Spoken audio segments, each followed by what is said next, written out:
I've been doing from all my life. I was trying to find stuff there. I went back to Savannah to the Tribune. They closed down. I can't find nothing about Savannah Bears. Why? You go to the Herald. I don't know whether the Herald's still there on Montgomery Street, but why? Why? I go to Savannah Evening News. Why we can't find nothing about Savannah Bears? Because nobody cared. Now all of a sudden, you Major League gonna come out and say if we played here, in the Negro League, brother, because Savannah supposed to have a Negro League team. And you're gonna tell me all of a sudden I'm great now, but you ain't giving me, that's another thing I was telling them. If y'all not gonna give, if you play 4 years in the Negro League, you get a pension. But how with the other guys? Give us a card that we can go to any ball game that we want to go to, any major league ball game. And that's why I was telling them. I told Doc Aincamp, it's full of it. It's full of junk. Yeah, they're making money off us, and plus they are trying to cover up what happened. And they keep talking about the Jackie Robinson. Yeah, Jackie Robinson was just, he wasn't the greatest ball player, but he was the guy here. Whether I take junk or not, but this might be a living for me, and which it was. Whether people know Jackie Robinson gonna get court-martialed.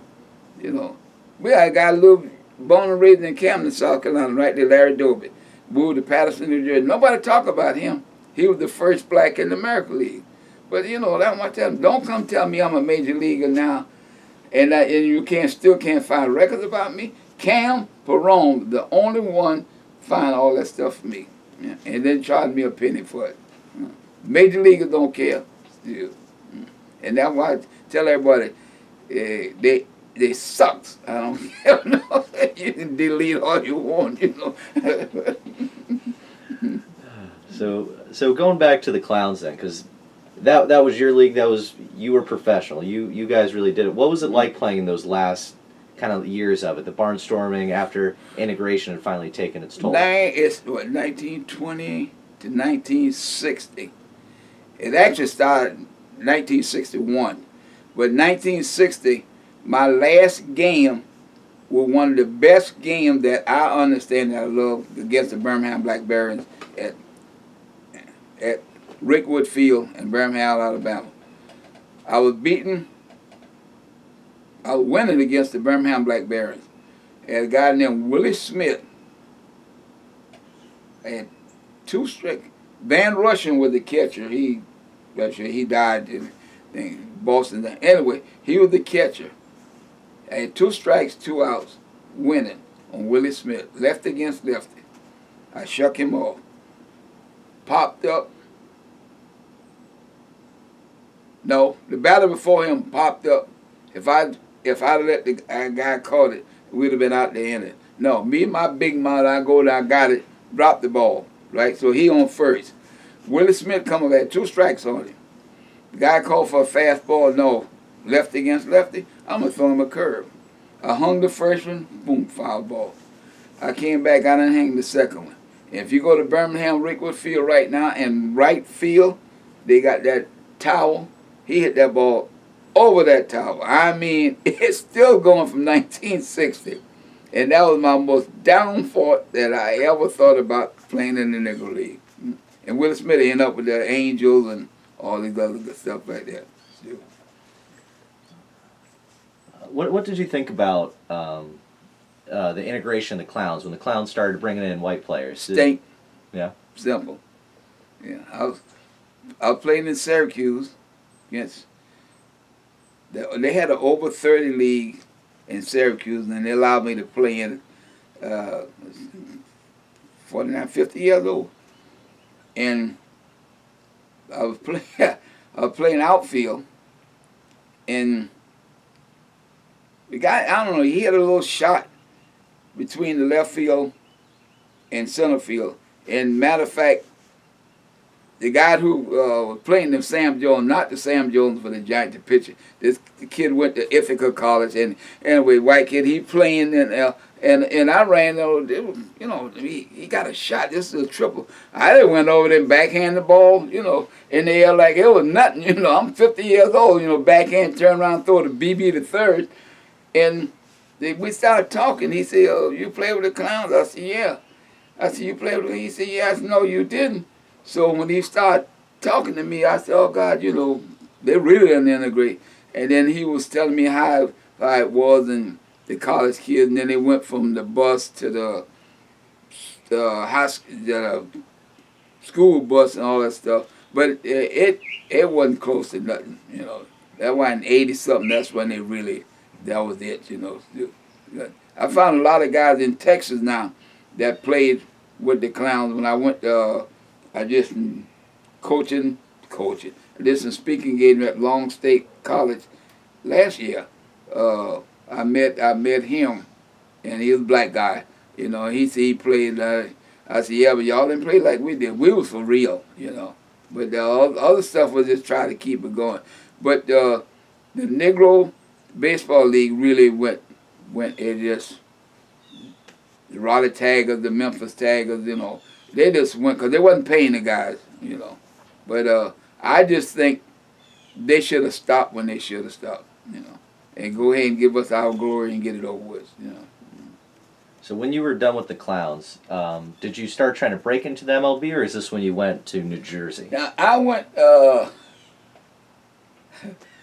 New Jersey, and soon I got to New Jersey. The team called the Patterson. No, it wasn't the Patterson Orioles. But anyway, it was the team I playing with before I got drafted in the service. I started with them, then I started what they call the Patterson Invaders. A lot of guys from Alabama, which was, if it was today, they'd have been playing Major League Ball. Regardless of what they say, it was still racism. And I played with them for a while, and then I got drafted in the service. And after I came out of the service in Patterson, that's when I really started playing with the Patterson Black Sox. And I started playing with them, and that's when everything started working. But the first year I went back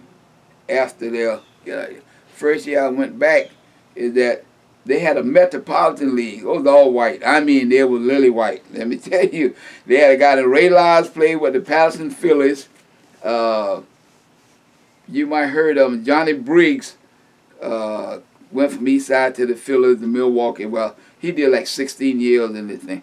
But they had Ray Lyles. Then they had the West Side Merchant with me and a guy named Sammy. They won't play me at all. I don't know why.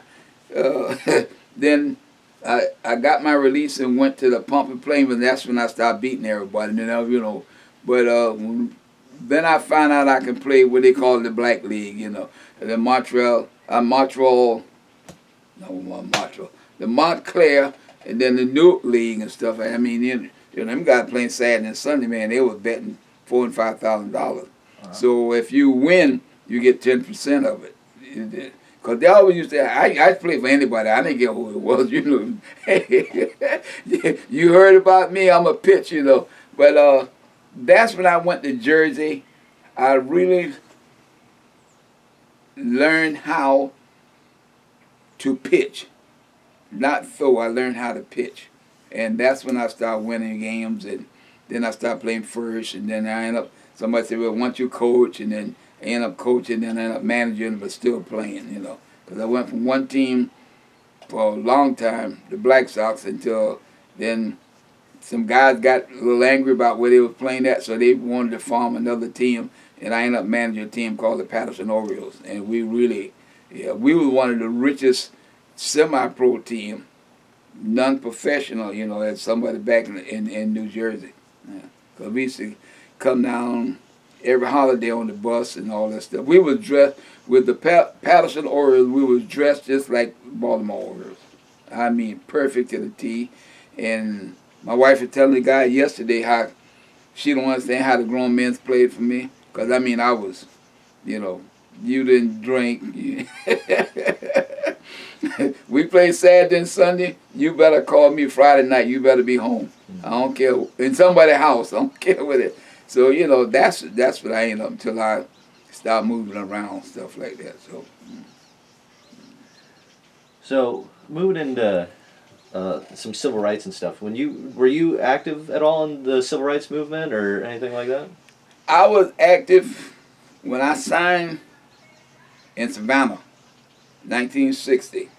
I was supposed to go to the YMCA. No, I was supposed to go to Coca-Cola Company and be a representative for them, speak, all that stuff. But in my mind, the YMCA, downtown, off of Gwinnett and West Broad Street, Martin Luther King, it had big YMCA. They was all black. I said, well, my mother always into the United Funds and all that stuff, you know. She said, well, why don't you try to help these people? And the guy who was running them offered something to direct it. He said, we'll take care of that. That was the biggest wrong move I ever made. They didn't do nothing, you know. But I was always standing up when I really started listening at what life was all about. When I got out of high school, like working, I worked for, they call it Springfield Dairy. Then I went to the 7-Up Balling Company out on where the old Walmart's, out on Victor Drive, going to the college. When I found out that color had a lot to do with whether you get somewhere, that's when I really got into it. You know, I just, during that time, blacks and white didn't go to the drive-in movies. I made sure I went. I didn't know how I was going to get back. But I went, you know. And matter of fact, at Gracie Stadium, the only time they let us play in Gracie Stadium was Beach and Woodville football game. And the next night, they used to have Savannah High. And I got a call at my mother's house, thought I was somebody else. And the guy named Miller, I think it was Larry Miller or something. He was a big running back, a white kid, went to Savannah High School. And the young lady thought I was him. She said, well, meet me at Gracie Stadium. And my mother said, you got to be kidding me. If you go out there, you ain't coming back. So that's when I really got into what racism is. And the older I got going to the service, and the more I got when I could understand what money had to do with color, what it had to do with that, that's my life. That's when I changed my life, you know. Yeah. If I always demand stuff. If you want me to do so and so, so pay me. You know, if you didn't pay me, you know. And I quit. I actually quit a lot of good jobs. I'm talking about during that time, say 70, 80. I mean, we were talking about making $100,000 a year. I used to tell all of them go to hell. You know, that's just me. You know. So, talking about Daphne Park in Savannah, there is a case actually made it all the way up to the Supreme Court where Nathaniel Wright and others versus Georgia. In this case, 6 students, Nathaniel Wright, Charles L. Smart, Rasco White, James W. Thomas, Benjamin Carter, and Judson Ford, were arrested for unlawful assembly while playing basketball in a white area of Daphne Park, Savannah, Georgia. The park was generally on limits for colored children, but the basketball court was not. All were sentenced to $100 fines and 5 months imprisonment, except for Wright, who drew a $125 fine and 6 months in prison. Do you remember anything about that, or? No, that had to be after I left. Mm-hmm. It had to be 1970. 62, I believe. When I left. No, I was 66. 62, I was in Jersey. I know what they're talking about. Daphne Park. That's where Gracie Stadium at. That football field, the pool, you get caught in the pool, you're in trouble. It's simple as that. You did not go into Daphne Park, period, if you're black. They're just simple. A lot of kids come from East Side and come in there. And that's around Victor Drive, Abercone, and that section. That was pure white. That was Savannah High. They used to walk from there to Daphne Park. And I don't remember that case because I was going then. But my mother might there because she was telling me about how the problem. And a guy named W.W. Law used to be a mailman. He used to be my scoutmaster. I talked to him about some stuff right there. But that's what the problem that we had in Savannah. And everybody kind of blocked it off. And that's during the time, I think, when they're supposed to be integrating the school. And my mother and I, got together and was saying that's the worst thing they ever thought about doing. Why are you going to take a kid from over here and sell them 5 o'clock in the morning over here? Why not just send, get good teachers? And that's why, I got in an argument about that. But I know I went back home in 61, and I went back home in 62 before I got drafted in the service. Because I got drafted in the service December 12, 1962. But I was always against integration integrating in school. I was against that. You ain't learning no more. You're not learning no more. You're still gonna come out dumb. I used to tell them all the time. But then when I started going back home, with dealing with my nephews and stuff like that, I can see the problem. Mm-mm. So there's also another thing here. It says Savannah, Georgia. The city's Daphne Park swimming pool was closed Tuesday after 3 Negro boys tried to use it. Is that a common thing? Y'all shoot, yeah. I'm telling you, you shouldn't.